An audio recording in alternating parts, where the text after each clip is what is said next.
ছন্দে থাকা বলতে যা বোঝায় সেটা আসরের শুরু থেকেই ছিলেন না যশস্বী জয়সওয়াল। তবে সময়ের সাথে সাথে নিজের পায়ের নিচের মাটি শক্ত হতে চলেছে যশস্বী জয়সওয়ালের।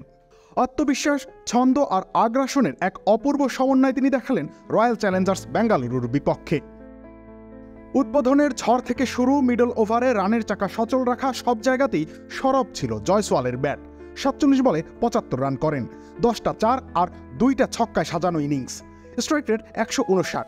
জয়পুরের তুলনামূলক ট্রিকি উইকেটে এই ইনিংসের আলাদা করে গুণগান গাইতেই হবে।